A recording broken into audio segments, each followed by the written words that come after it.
Hey everybody, Nick here, and today I got a review. No, I don't have a review. I have a disassembly for you. This little guy, this big guy, actually. This is the CKF FIF25? FIF23? It's a fifth, not like the fifth, but the fifth. It's the French guy, Jourget. Anyways, I should just stop before I sound like even more of an idiot than I am. Let's go ahead and pop this guy apart. First off, I want to thank very much my buddy Nehemiah for sending this guy along. He's a metal effort on the YouTube. You should check him out. But, you know, he and I meet up periodically because he is also in the San of the Diego. And he and I will chat about pocket knives. I loan him stuff. He loans me stuff. Is this a free spinning pivot? It sure is. All right. Am I making any progress here? I sure am not. Okay. So, here comes the trick. Let's go ahead and I'll show you how I deal with this. What we have here is a free spinning pivot, and there is no tooling on the other side. This is a bad thing. This is historically viewed as a bad decision. What I'm going to go ahead and do is I'm going to take the blade of the knife and I'm going to rest it on the table, and I'm going to apply a little bit of downward pressure here. My goal here is to sort of do this. I'm not actually trying to bend the blade, but I'm trying to lock the blade, lock the pivot in place, basically. And this should allow me to... There we go. What that allowed me to do is, when the blade is kind of, can I visualize this? Yeah, if the pivot is able to spin freely like that, then one way to do this is to kind of cock the rest of the thing on it, such that the pivot can no longer spin, and I can go ahead and do that. So, it's not ideal that I had to do that at all, but certainly it did the trick. I'm able to do what I needed to do, and that's good. One thing to note is that these are zirconium bolsters here, and Zerk scratches like crazy. So I want to be very careful as I'm doing all of this not to scratch that Zerk up. I'm hoping very much that as I pull this guy off, these carbon fiber spaces that liners that I will be able to just lift these off as I seem to be. There we go. And then underneath here there are two additional screws. There may be a screw under the Zerk here, but no, it feels like the Zerk is in place. So hopefully what I can do is I can just take off this screw and this screw, which are both T6, and both a flat top screw, so that'll distinguish it from the screws holding these on. Now I hope, be able to just lift this entire scale right off. Come on. With a little bit of love and encouragement. Come on, love and encouragement here. I should be able to lift. Here, I'm going to take the blade out of play. There we go. Whoa there. All right. I see. So it's actually screwing directly into the other side. There's not a Chicago screw here. FIF23. There we go. That's the number. So I'll just go ahead and I'll set this down over here because, well, that keeps everything in proper orientation. One thing to note as well is that we actually have two things that have fallen out of this. We have a narrow gauge pin that needs to live right here. And then we have a bigger gauge pin that is the lanyard loop that needs to live back here. So I'll keep those guys out separate and put them over there. As I reinstall this, I need to make sure that I reinstall those as well. And I'm going to take the carbon fiber, I'm going to put it over here, and there we go. So let's go ahead and do the rest. Holy crap, it's on bearings. For some reason, I had in my head that this was on washers. All right, no problem. They are caged bearings, so, you know, no harm, no foul. It's not like they came, you know, spilling out everywhere. This is a little gunky, actually, so hopefully I'll be able to do some good for it here. It always, and I've probably said this before, but there is a joy to me in the fact that people are willing to trust me with their expensive gear, not to screw it up and such. You know, if somebody hands you a $500 pocket knife and says, yeah, sure, take it apart, there is a level of trust inherent in that. Given I've done this a few times for a bunch of different knives and such, but still, there's a level at which I feel always like, okay, thank you. That's not nothing, if you will. I appreciate that very much. What I'm doing right now is I'm just cleaning out the blade, and I'm using a Q-tip here to get all up into the corners. Just getting everything kind of out of here. Cleaning things away. Beautiful. All right, the blade is now clean, so I'm going to set it off to the side here. Just get it out of play. Next thing is this pivot here. Pivot is, again, it is free spinning. I was able to defeat that without too much difficulty. Kind of proud of that, I'll be honest. But, you know, clean the pivot off here. All right, let's go ahead and put a... Oh, yeah, getting some quality gunk off of there. Clean off the detent ball. I'm sorry, well, clean off the detent ball, sure, but also clean off the lock bar insert. That's what I meant to say. Got a Zerk back spacer here, which is zirconium, a metal that is its own special little thing. And again, I'm being careful not to set the spacers down on, or the side pieces of the back spacer down on anything too metallic or to scratch on it. Oh, look, okay, the Zerk is being held in place by these screws. That's why. There's screw here, screw here, screw here, screw here, holding the Zerk on. It's not just being held down by the pivot. In fact, the pivot seems kind of immaterial to the Zerk. I'm actually just going to take that screw out and this screw out, because it's getting to the point where they're wanting to come out anyways, and I'd rather it be under my terms rather than under theirs. One other thing we can see is that the liners are partially skeletonized. That's not nothing. That's nice. I appreciate that.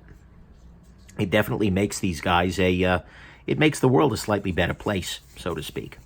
Have I done this already? It sure seems like it, on the basis of the fact that no gunk is coming out of these.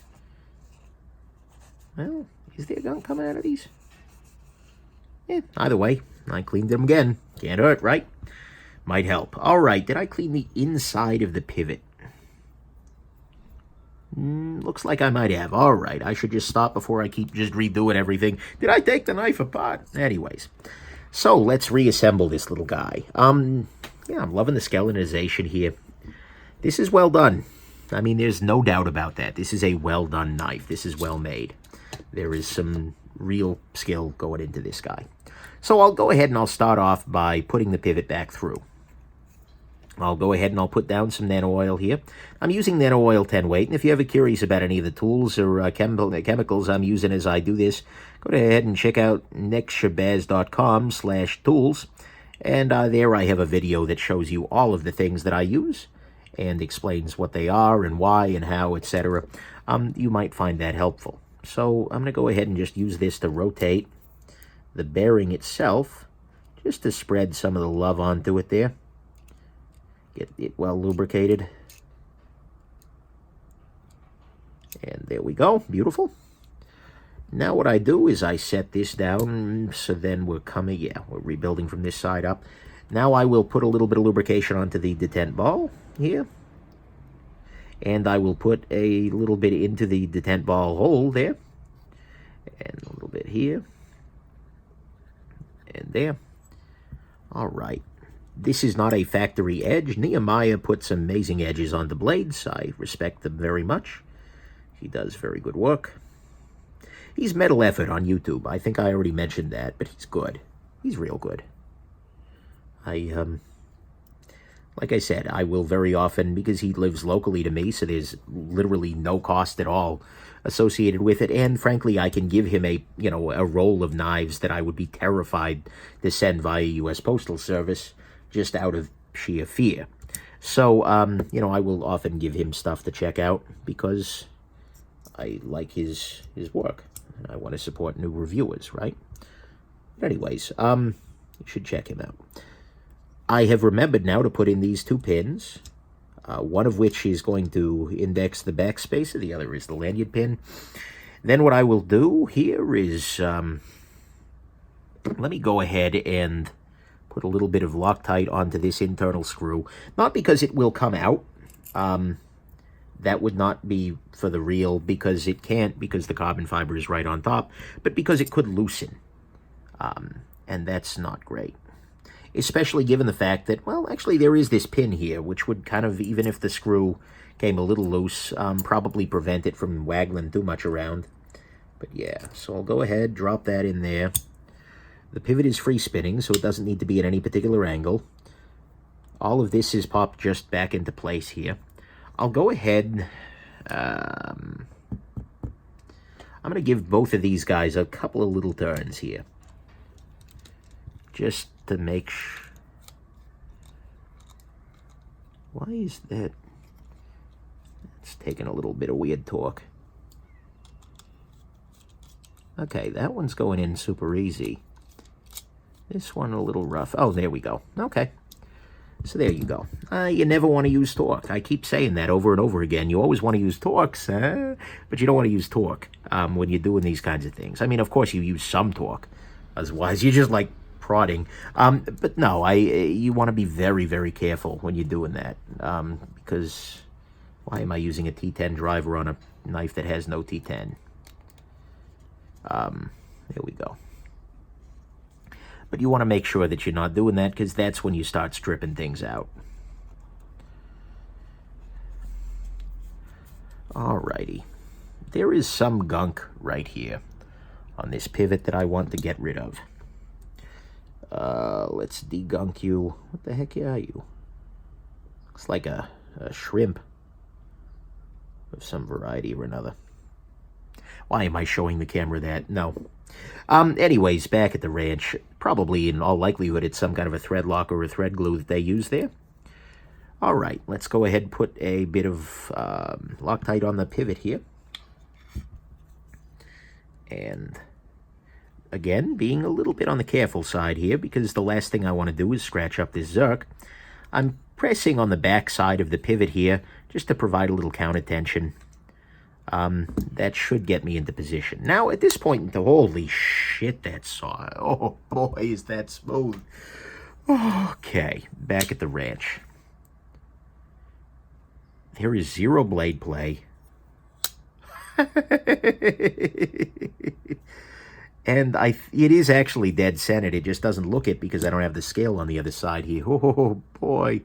All right, I'm going to go ahead and I'm going to put a little bit of Loctite on that screw here, and I'll actually just drop the other one through and do the Loctite that way as well. Do we have any parts left here? No. All right, that's always a good thing to check, right? Pro tip, if you finish a knife disassembly and have more screws on the table than when you started, something has gone wrong. All right. Or more aptly, you are not finished. You are not finished at all. Okay, that's tightened down. Now, centering is very slightly favoring the show side. We have no... Okay, actually, you know what? Okay, so here's my line of thinking right now. This knife is damn near centered. However, the centering is favoring the show side. It's not ideal, and so what I'm going to go ahead and do, because I know what I'm doing here... yeah, I just left the bearing out of the last disassembly. I don't know what I'm doing here. But since I know what's going on, what I'm going to go ahead and do is actually, I'm going to loosen up, because I never actually, I fully tightened these guys down before I put the pivot into full adjustment. And sometimes that can result in a little bit of torque there that I don't necessarily want. So what I'm going to do here is loosen those guys up. I'm going to push on the blade a little bit in the desired direction, and then tighten those guys down one more time. There we go. Now we're dead centered. And we are, yeah, we're good and tight there. Now I can drop this scale on one more time. Beautiful. And here we go. Beautiful. And beautiful. Now we are dead center. The action is borderline absurd. This is a finger guillotine. Yeah, that's good. That's real good. All right, so we have fully disassembled and reassembled this knife. Here, let me grab a polishing cloth here and clean that up a little bit. Clean this up a little bit and clean this up a little bit. And we are now absolutely freaking good to go. So, there you go. That's your disassembly of your CKF FIF23. And hopefully you found this interesting. And keep an eye out for my full review here shortly. Have yourselves just an absolutely wonderful rest of your day. Bye now.